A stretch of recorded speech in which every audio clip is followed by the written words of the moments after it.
It's not telling me it's recording, but it says it's Oh, recording. So, yeah, because you started recording a while back. oh, I think that was the note taker. It wasn't my thing, but that's okay. Oh, my note takers record mine recording. You can kick my person out. Okay, I don't know how to Yeah, kick even my do person that. out. How do I Um, remove? just like you would remove a participant. Oh, okay. Yeah, okay. So now we're still recording, but where are we recording to? I We're think we're recording recording to, to my computer, right? yes, good. Okay, good. All right, we're all set. Well, hey, Anna, thank you so much for coming on the Moms Overcoming Overwhelm podcast. I am really excited for our chat today. Emily, thank you so much. I'm super excited. Thanks for having me. Yeah. So you are one of the few podcasters I listen to. Don't tell any of my other podcaster friends. Oh, thank you. Because I am just like, we're looking for help because so many of us feel like we're completely drowning with all of our responsibilities and tasks and Yeah. the mental load and all the thoughts. And just to have these like actionable, encouraging episodes just been really helpful for me. And so, of course, I'm going to link to all of your stuff in the show notes, but I wanted to give you the opportunity to introduce yourself and tell us about you and your family, how you serve women, and like maybe one thing you like to do for fun. Oh, thank you. Okay. Well, first of all, I am so honored that you listened to It's About Time. It's About Time is the podcast that I created because I wanted to know how other women were doing it. And having a podcast and being a podcaster means you get to ask people, so wait, how are you doing life? So it's been such a treat to kind of peel back the curtain with women and to also, in my solo shows, share time management tips. But my name is Anna Dearmon Kornick. I'm a time management coach. I'm host of It's About Time podcast. I'm the founder of the It's About Time Academy, and I'm the author of Time Management Essentials, the tools you need to maximize your attention, energy, and productivity.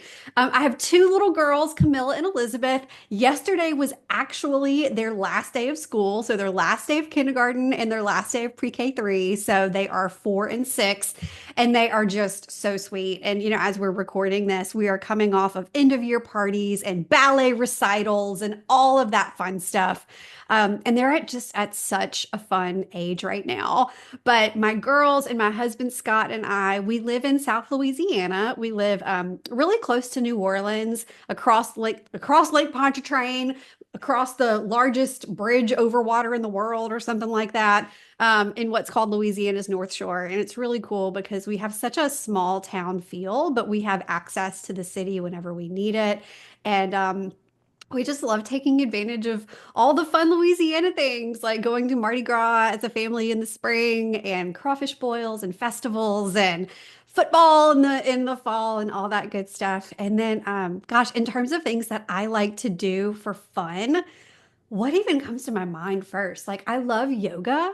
I find like yoga is my happy place. I try to get in a yoga class twice a week because it's just one of the few times that I can really empty out my mind, which feels so good. But I'll tell you what, next time we chat, Emily, I might have a different answer for you because I just found out that there is an adults hip hop dance class in in our area, and I'm gonna go check it out next week. And I'm so excited about it because I was a dancer in high school and I just really miss that group dance feel, especially having just watched my girls in their dance recital. So next time we chat, I might tell you it's my hip hop dance class, but for now, I'm going to say yoga. Love that. I do a weekly Zumba class, so I am with you. I have Fun! a dance background too, and I love it. I love it so much. And my Yes. my brother actually, he was a member of a break dancing club at high school. Are you serious? That is so cool. I know. So they would be like where the wrestlers would practice. So it had the padded walls, so they could do Yes, like the wall flips and stuff. that I'm not is, I'm not that advanced, but yes, I yeah. love that. I love that. Yes, I can't wait to hear about the hip hop dance class for sure.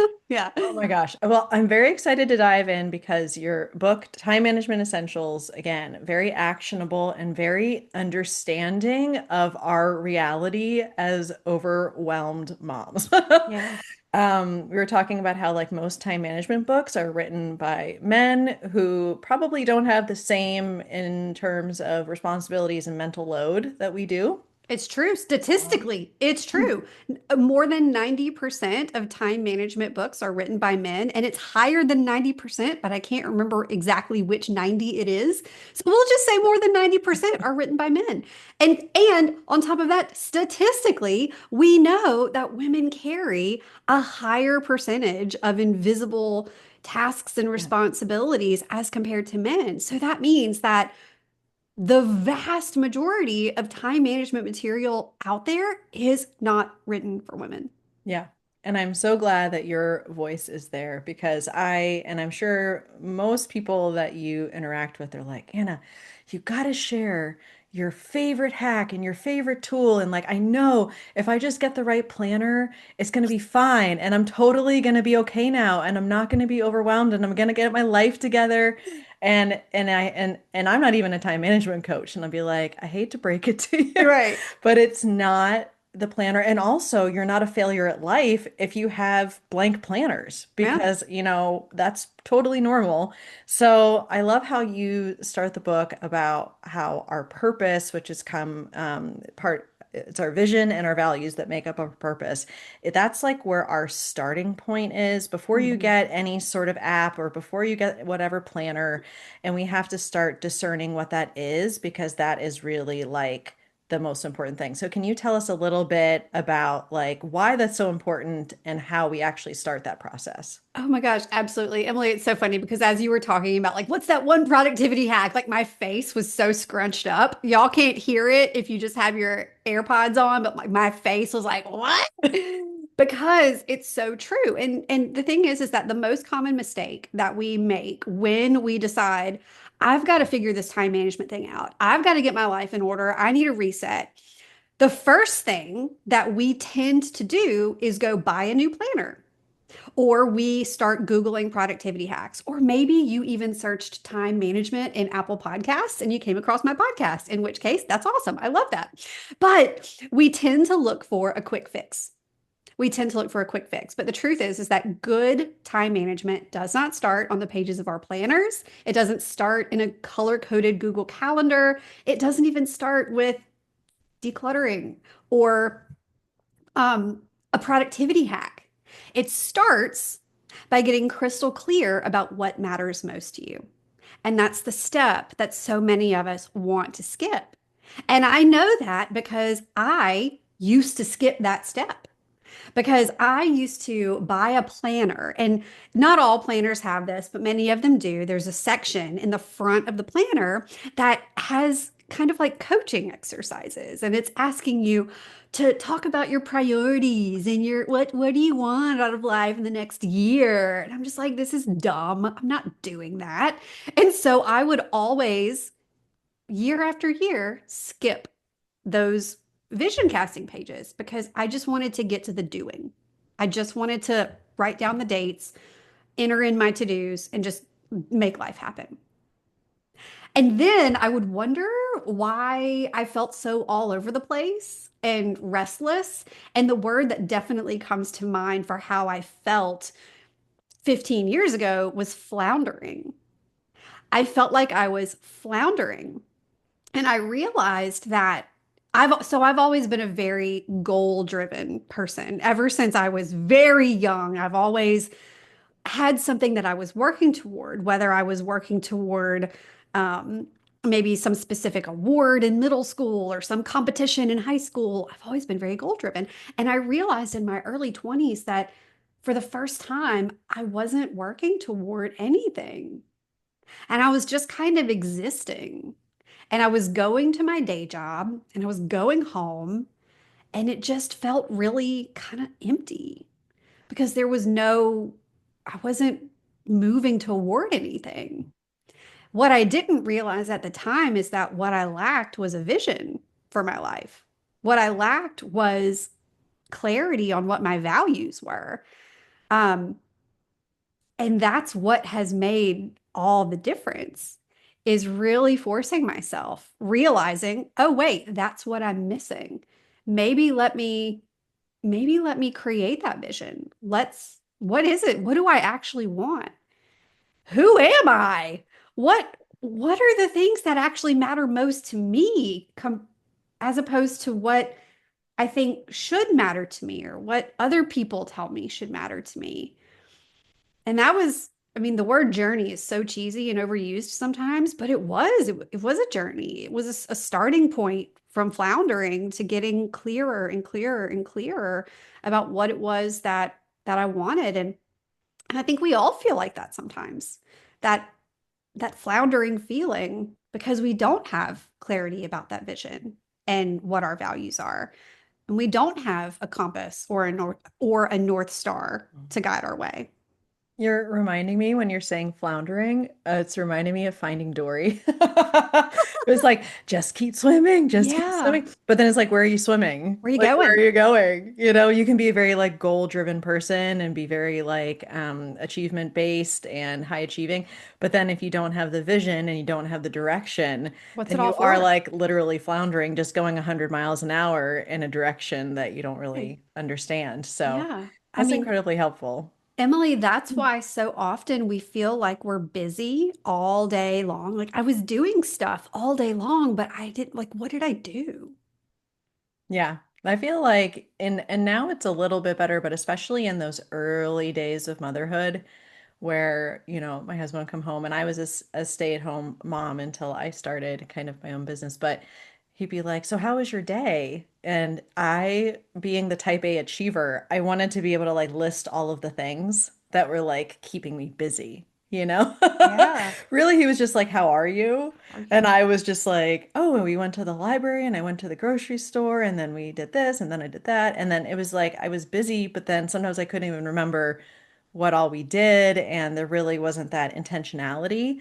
And I Right. think when I was able to kind of shift that to like, I don't have to have the end of the day have rattle off this list of everything I did, Mm-mm. even if it's just one thing, but it moves me in the direction of like the place where I'm actually trying to go, that's Yeah. okay. It's not like, and I know even in the book, you talk about, okay, like look at our priorities and like let's look at maybe our top three or top five or something that's doable. Yeah. But if it's our one, Oh that's my okay. gosh. As long as Em- it's going the right way.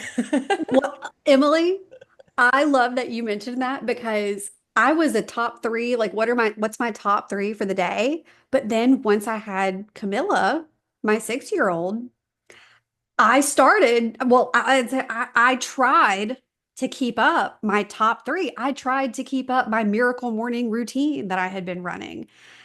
And it just wasn't happening because so much about my life and me just physically as a person and having to take care of a little person that I shifted to having a top one.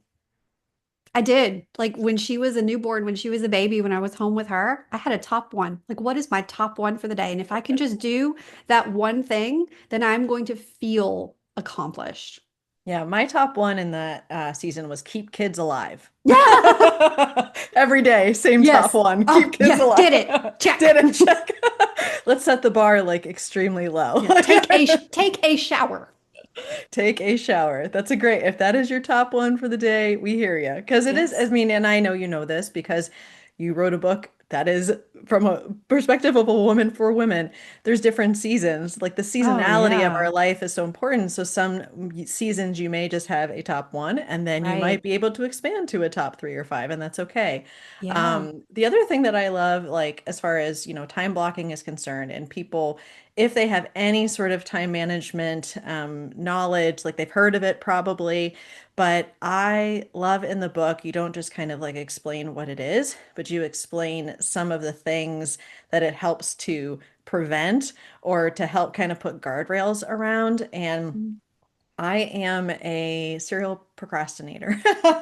And I know, well, in the book, she talks about like good procrastination and not so good things about procrastination. But when you had mentioned Parkinson's law, which I'll let you explain, but I was like, oh my gosh, I do this for every single thing in my life. And that's probably why I feel stressed all the time. And just having like the time blocking helps with that. And then the planning fallacy and context switching. So I would love it if you can kind of explain how blocking off our schedule and blocking off our time can help us with these tendencies that we all tend to have as humans. Sure thing. Okay, so time blocking. Before we get into the nitty-gritty of time blocking, I just want to say that, like, A lot of times when people hear about time management, time blocking is one of the first things that they think of. And I mean, I do consider time blocking to be one of the OG time management strategies. It's in my like top three. I call it my time management Swiss Army knife with time blocking, task batching, and theme days because those three really do form a foundation that you can mold and shift to whatever your week looks like. But it's really helpful to know the why behind what makes something like time blocking actually work. It's not just, hey, do this because somebody said so. It's let's understand why this works. And in order to understand why it works, you have to know about two productivity pitfalls. One of them is called Parkinson's Law. And if you have ever said to yourself, I work so well under pressure. You give me a deadline and I'm going to make it happen. You give me like I wait till the last minute because I know that's when I'm going to make it happen. So, fun fact, you are so good at performing under pressure because of Parkinson's law. Parkinson's law states that work expands to fill the time available. Work expands to fill the time available. So that means that if your mother-in-law calls and says, hey, Anna, I'm going to stop by in 2 weeks to bring some stuff for the girls, that I'm going to clean the house off and on for 2 weeks to make sure that it is mother-in-law approved when she comes by because her house is meticulous and she does not have a housekeeper. Perfect house. Okay.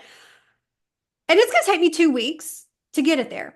But if she calls and she says, Anna, I'm at the front of your neighborhood. I'm going to swing by in 5 minutes, drop off the girls, and stay for dinner. You better believe that I will find a way to have that house magazine ready within 5 minutes.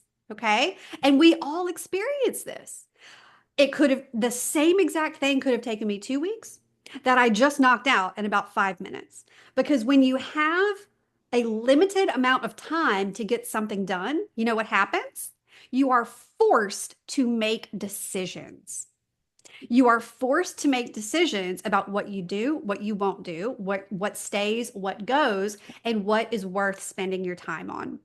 But when we have an unlimited amount of time to get something done, like think about a project that maybe you have in the back of your head that really doesn't have a set deadline. It might be organizing your pictures or cleaning out the attic or, you know, organizing your kids' schoolwork. There's no real deadline for this. Nobody's going to come give you a passing or failing grade. You're not going to get fired if you don't get it done.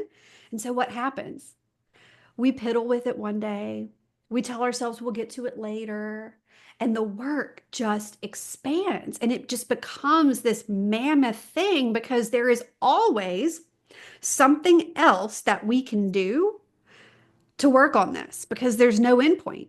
When we're not clear about a time-based deadline or what complete looks like, what done or success looks like, we will literally just keep working on that thing forever because that's just that's just the way it is.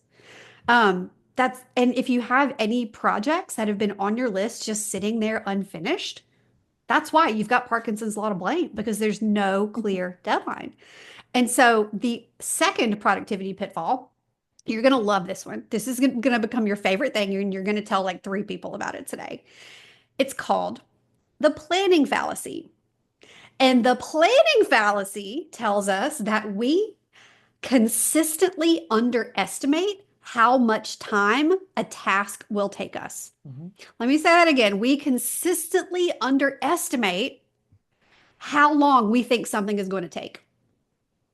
And if you are like, what? That's a thing?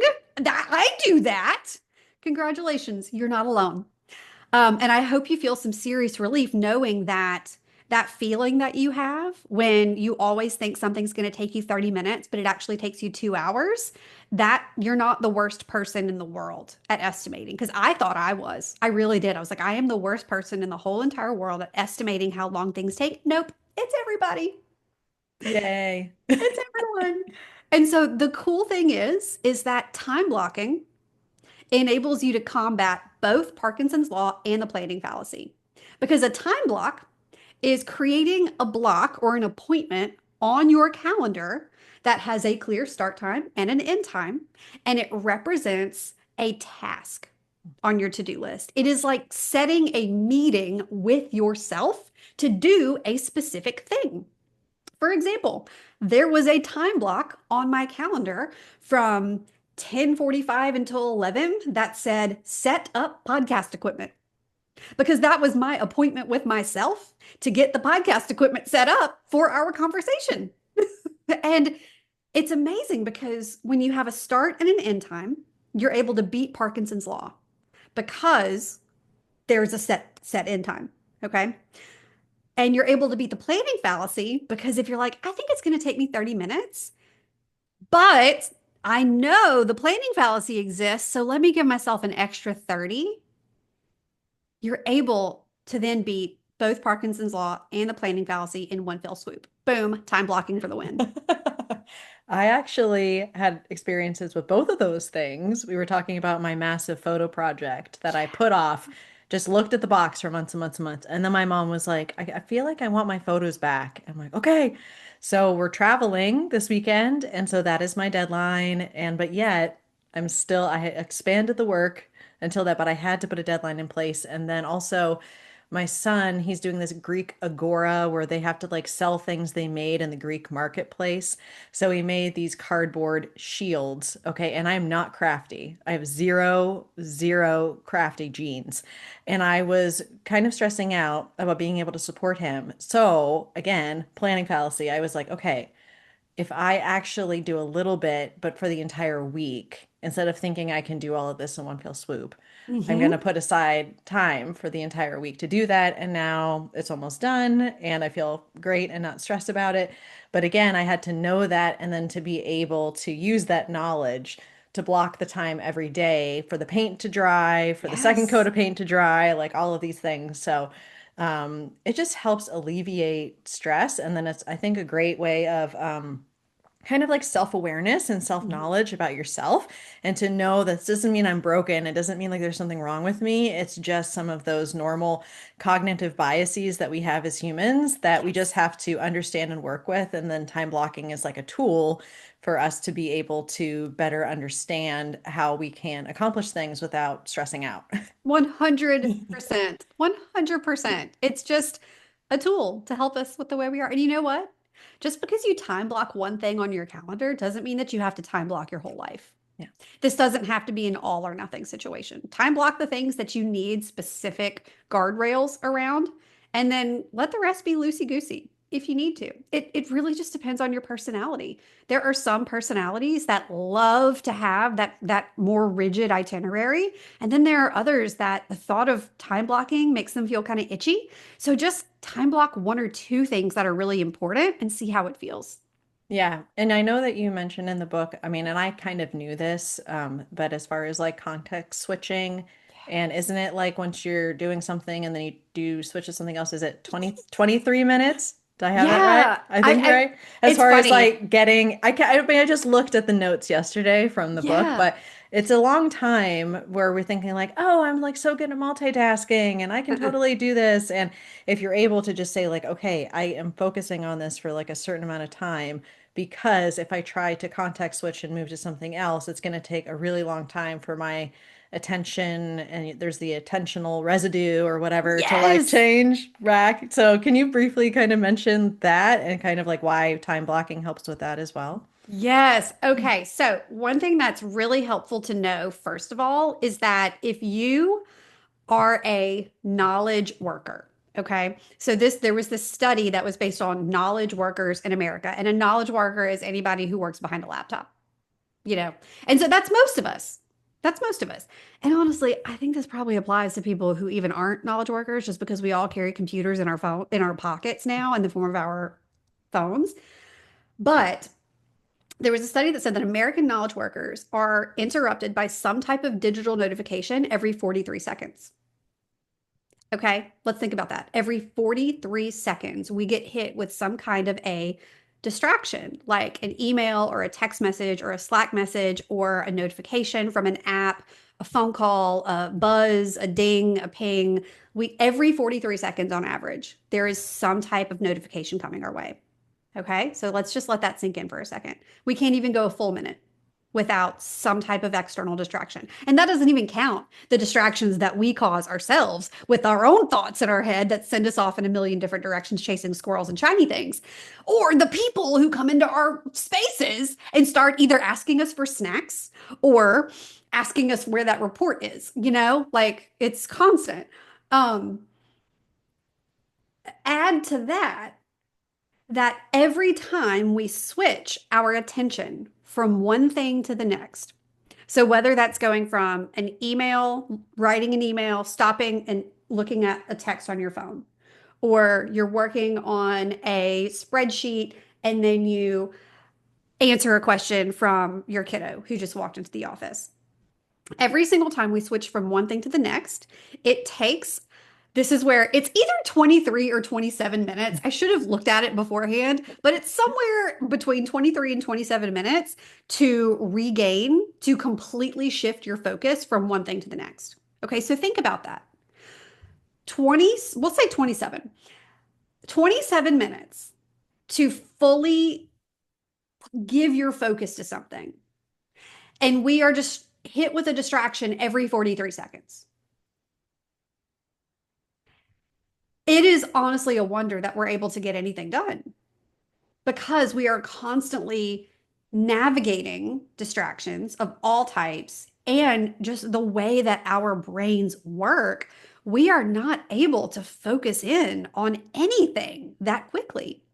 And you mentioned attention residue. So it always reminds me of having either peanut butter or gum stuck in my hair, or maybe it's gum stuck in your hair and you're trying to get it out with peanut butter because that's a thing. But I always imagine having something stuck in my hair. Attention residue is that is that concept of you're focusing on one thing and then you shift quickly to the other thing. Part of your brain is still thinking about the other thing while you're working on the new thing, which means that you are not able to give your full attention to the new thing. What happens when we can't give our full attention to the new thing? We make mistakes. It takes us longer. We fumble around and then we get distracted again. Okay. And so, context switching, that shifting from one thing to the next, is what we are actually doing when we think we're multitasking. So, my friends, if you have ever said, "Oh, I am a pro at multitasking, I am like really good at multitasking," you're not. I'm sorry. I really hate to burst your bubble, but studies have shown that multitasking truly is not a thing. And the funniest part of it all is that people who report being good at multitasking are have shown to be even worse at handling multiple tasks at once compared to people who admit to not being good at multitasking. Wow. So chances are, and it drives me nuts because there are so many job descriptions out there that say that they are looking for someone who is good at multitasking. What they don't realize is they want someone who's good at project management. Yeah. There's a huge like that's a completely different conversation, but if you are someone who is really good at juggling different projects at once, like, oh yeah, I'm really good at managing multiple clients at once, try and just shift the language around it. Yeah, I'm really awesome at managing multiple clients at once. I'm Mhm. really awesome at managing multiple projects at once because you are not good at multitasking. I'm sorry. Yeah. No one is. I And love that's okay. I love the tough love. It's important because also, I feel like there's the stuff we always hear. We're like, yeah, yeah, yeah, turn off my notifications. Okay, yeah, I get it. But we don't actually understand like the science behind how it's messing up, our ability to be able to focus. And I've been using some different like a focus app, just real simple, but just so like I know that the dings and the pings and I'm not going on social media and I don't have that kind of like distraction. And it's just made me feel so much calmer. So like when we think about Mhm. overwhelm and the anxiety that is so prevalent in our lives, a lot of it is because we're just getting constantly interrupted. And so it's like, I mean, I don't even know, but I'm sure it impacts our cortisol. It impacts like all of these, yeah, stress hormones.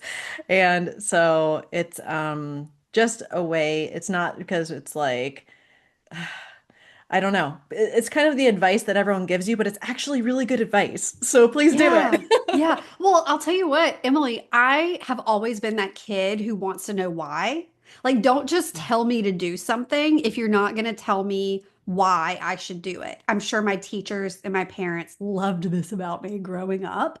But I mean, you go back, if you've ever read Better Than Before by Gretchen Rubin, it's such a classic book about habits. And she came out with the four tendencies not too long after. And I'm a hardcore questioner. I need to understand the why behind something in order to implement it. And I know that not everybody is a questioner, not everybody needs that, but I do. And so I'll just go ahead and find out the why for everybody else. And if it helps you, awesome. Yeah. Yeah. No, that's great. I am married to a questioner, so I can appreciate that. Okay, one of the things, again, like I know a lot of this kind of like basic time management 101 stuff, but something Mhm. that kind of like blew my mind was when you talk about the ideal week, but then you Mm. talked about how you can have your ideal week potentially be a calendar that you could have like a Google Calendar that Oh, would say ideal week, and then visually when you're actually doing our weekly planning session, which is like kind of the a different side of the same coin that I want to get into, that you can actually like visually see, well, what is the ideal that I want yeah. that? And that just blew my mind because we normally do, Google Calendar. I have a family calendar of personal. And so nothing super complicated, but it is very helpful for me and visually to be able to see kind of what's going on. But I would love it if you could kind of walk us through kind of like why creating the ideal week is important, and then how that kind of leads into a weekly planning session as we're sitting down to look at the week ahead. Oh, happy to. 100%. And so, I love that you're asking about the concept of the ideal week and that you're asking about it at this point in our conversation because we've already talked about the importance of vision and values, and we've talked about time blocking as one of the incredibly important OG foundational time management strategies because time time management, good time management has to build. It has to be a layered approach. You're not just going to start one day and within an hour have every single thing about time management figured out. To me, it all kind of leads from starting with your vision, your values, using that to guide your priorities and your goals, and then creating the rhythms of your week. There are five essential routines that I swear by in order to thrive. Quick preview: morning routine, evening routine, workday shutdown, workday startup, and your weekly planning session. With those five routines in place, you're unstoppable. And then once you've got those five routines, let's craft a template for your week. Now, sometimes I call this an ideal week. I've called it a winning week. I've called it best week ever. Doesn't matter what you call it. What it is creating a visual representation in a grid or a weekly view calendar format of how you would spend your time in your ideal week. And that means having space for a solid night's sleep. That means having space for the things in your life that fill your cup, the things that are not urgent but are important to you. In the It's About Time Academy, we call those boulders. Really making space for things like one on one time with your spouse, quality time with your kids, social time, time for your spirituality, time for your health and wellness routines, working out, meal planning, space for your actual five essential routines. And when creating an ideal week, we start with what are those foundations of my life? Where's the sleep go? Where does the taking care of myself go? Where do those boulders fit into place? Once you have the boulders fit into place, and the reason why we put those things in first is because very often we have this bias for urgency. And going to the gym is very rarely going to be urgent. Having a date night with your spouse or quality time with your kids is very rarely going to be urgent. And so what ends up happening is that those activities, those things in our life that help us be our best self and the different roles and responsibilities that we have, they end up getting the scraps of our time. because we tend to have that urgency bias where it's like, no, I need to do this now. I need to tackle this urgent thing because it's on deadline. And then those things that make us who we truly are start to suffer. Our relationships, our health, our spirituality, our finances, our professional development, all those things. So we put those important things in first. And then we look at the open space and we're like, okay, so if I am consistently caring for myself and showing up as my best self in the roles and responsibilities I have, here's the visual space that I have available for the urgency. And this is kind of mind blowing sometimes because when you when you are operating from a to-do list on a piece of paper, there's no visual explanation or representation of how long something takes you. You can have an item on your to-do list for the day that takes an hour and a half right next to an item that takes 30 seconds. And then we get to the end of the day and we're disappointed in ourselves because we didn't do all 37 things on our list. Well, the amazing thing about an ideal week is that it very cut and dry visually shows you how much time you have available to place things. And so I love this exercise of designing an ideal week because, so often people say I never have enough time to do all the things that I want to do, but an ideal week is how you actually find that time.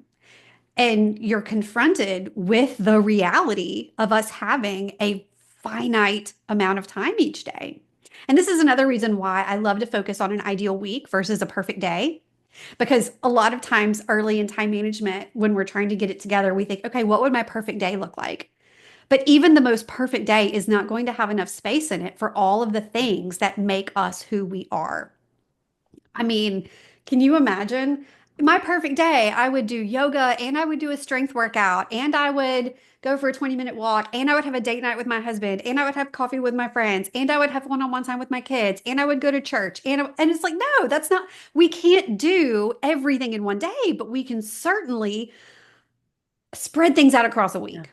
Okay. And so really following this exercise of placing in those things that help you be your best self in your different roles and responsibilities, and then identifying, okay, what's the space that I have left? This is where you plug and play the urgency from week to week. Okay, so this is where it really starts to be a template. Like I know that I want to dedicate from 9 o'clock until 1 o'clock to work or marketing in my business. And I know that Tuesdays, Wednesdays, and Thursdays, I'm going to have that blocked off for client calls or podcast interviews and just being really specific about how you want to use that time. And the really cool thing is that, and whenever you, and I'm kind of getting into theme days here, but incorporating theme days into your ideal week, what it ends up doing is it decreases the decisions that you have to make. Because that's why so many of us feel overwhelmed is because we are overwhelmed with decisions that need to be made and decisions that need to be made and opportunities that we want to consider. But when we decide in advance, okay, well, Tuesday is going to be my client work day. If a client wants to meet with you on Thursday, that's an easy decision. Yeah. Oh no, Tuesdays are my client work day. And the only decision that you have to make now is, do I want to make an exception? Okay, so we're able to decrease our decisions. And we want to do that as much as we can because the numbers are something like we as adults make 35,000 decisions every single day. 252 of those approximately are just about food alone. And so any opportunity we have to decrease our decision making is going to decrease that decision fatigue that we so often feel that leads to our overwhelm. And so, really and truly, and creating an ideal week is an important dose of reality, but it's also a really exciting way to see the possibilities Mhm. of what your week could look like. And also giving yourself the grace to not be too perfect with it, knowing that your ideal week is going to evolve over time, that it might take some time to transition your real week to match your ideal week. because it's not often that we can just snap our fingers and shift our entire life into a new schedule.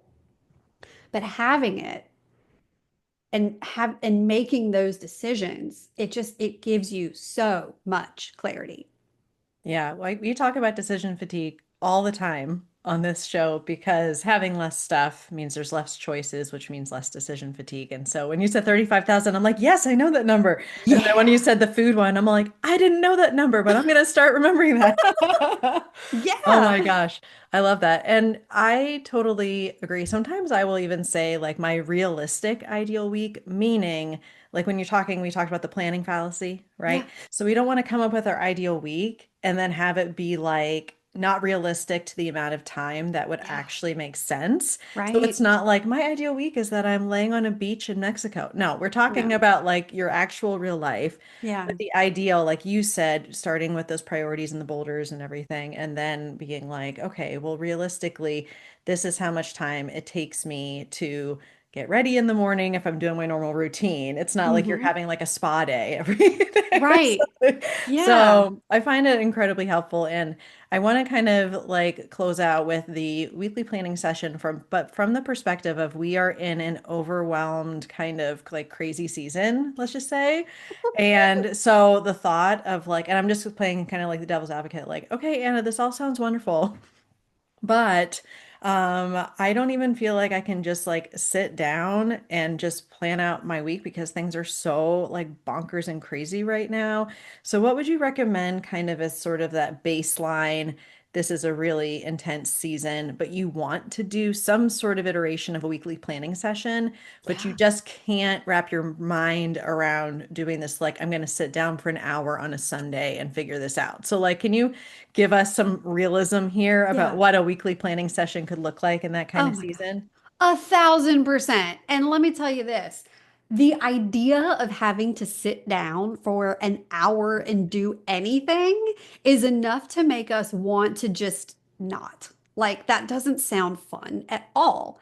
Um, what I will tell you is that sometimes you have to reset before you can get into a routine. You know, you think about whenever you move into a house, okay? You're moving into a house.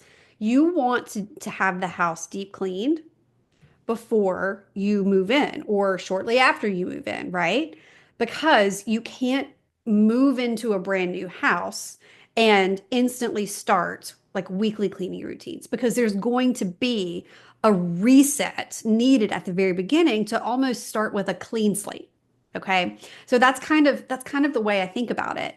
Um, and so if you are thinking it's a crazy season, I want it to be a little less crazy, but I don't see how on earth I'm going to fit in a weekly planning session.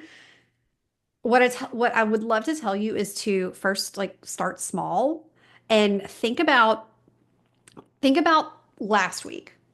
Okay, so just right now think about last week and I want you to run through in your mind the times that you felt frustrated or the times that you felt like friction because frustration, we know what that feels like, but sometimes we just feel like friction, like this is harder than it should be. So when you feel frustration or you feel friction, that is a really good clue of an opportunity to make a decision in advance and to incorporate something into your weekly planning session. So if you felt friction around chasing down the baseball pants before practice, um, it might be a good idea on a weekly basis on Sunday to take a look ahead at what days do we have practice? Let me go ahead and get the pants together. Or if you felt frustrated because you realized it was, oh my gosh, we had this end of school year event and we didn't have dinner planned after. And I really didn't want to spend $100 taking everybody out to eat or $50 getting fast food. And then you feel frustrated with yourself because you didn't have a plan for meals. Maybe that's a clue that once a week during your I don't even want to call it a weekly planning session because sometimes that feels daunting. Call it a weekly reset. Call it whatever you need to call it. Weekly fun time. I don't care. Just so that you'll do it.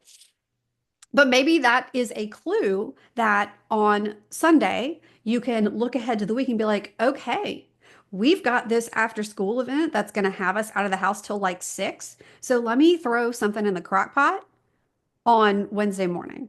Mhm. Let's plan to do takeout because sometimes when you plan to do takeout, it just feels better internally than feeling forced to do it. So just think right now about last week. When did you feel frustrated? When did you feel friction? And how can you this coming weekend head those off at the Yeah. pass? Like, what decisions can you make in advance? A couple things that we do in our house that take like my whole weekly planning session is maybe 15 minutes at this point, and I don't even sit down and do it all in one sitting. I don't even sit down and do it half the time. I stand at the kitchen island and do it while the girls are eating Lucky Charms and watching cartoons. I like to take a look at my week ahead and get an idea of what's coming. I like to look for the tough spots, is what I call them. When do we have late nights? When do we have childcare pickup conflicts? Like, what feels tough about this week? And then we sort those things out. I'd be like, Scott, can you pick up Millie on this day? And I will literally create calendar invites and invite my husband to it. And it will say, Scott, Millie Carline. So that is a huge communication tool for us. And it's so easy and so quick. I also check the weather and I pull all of my girls' clothes for the week on Sundays so that it's just done. I mean, they're only 4 and 6. My 6-year-old, up until yesterday, wore uniforms every day. So that made it easy. But there is zero running around our house in the morning looking for a uniform skirt, which makes our days start on such a smooth note. Because when your morning starts off like chaos, it impacts your whole day. And so we do everything we can on the weekend to make sure that we have a smooth morning. And you know what? If all I do in my weekly planning session is identify the tough spots, communicate to my husband, and pick out our outfits for the week, we're gold. We're good. That's my bare minimum. So, what is your bare minimum? And start there. Oh, that's so incredibly helpful. That's so helpful because it's like takes the pressure off. Yeah. Like it doesn't have to be the sit down thing. It doesn't have to be like this uninterrupted. It's sometimes just like you said, look ahead, figure out what's going on, be able Yeah. to anticipate, and then prioritize kind of those things we get. This has been so helpful. And I just have learned so much from the book, but then I just also kind of going deeper in this conversation was such a joy. So I would love it if you could tell everyone the best way to connect with you, to listen to the podcast, all the things. Tell us all the things. Yes. Well, thank you so much. This has been such a treat, Emily. Well, y'all, if you're listening to a podcast right now, just hop over to the search bar in your podcast app and search It's About Time. My podcast will come up. Go ahead and hit subscribe. I have new episodes that go live every single Monday that either have me asking go-getters how they're getting things done, because I want to know what works for other women, or sharing what I'm learning about time management, sharing tips and strategies that actually work because I've tested them out. So definitely check out It's About Time. That's where I share all of my best stuff. But if you are looking to take your time management to the next level, I am running the Take Back Your Time Challenge coming up soon. So just head to abouttimechallenge.com and go ahead and grab your seat for the next one. Yay. Oh, wonderful. Well, I will link to all of that in the show notes. So thank you so much, Hannah. This has been just a joy chatting with you. Well, thank you.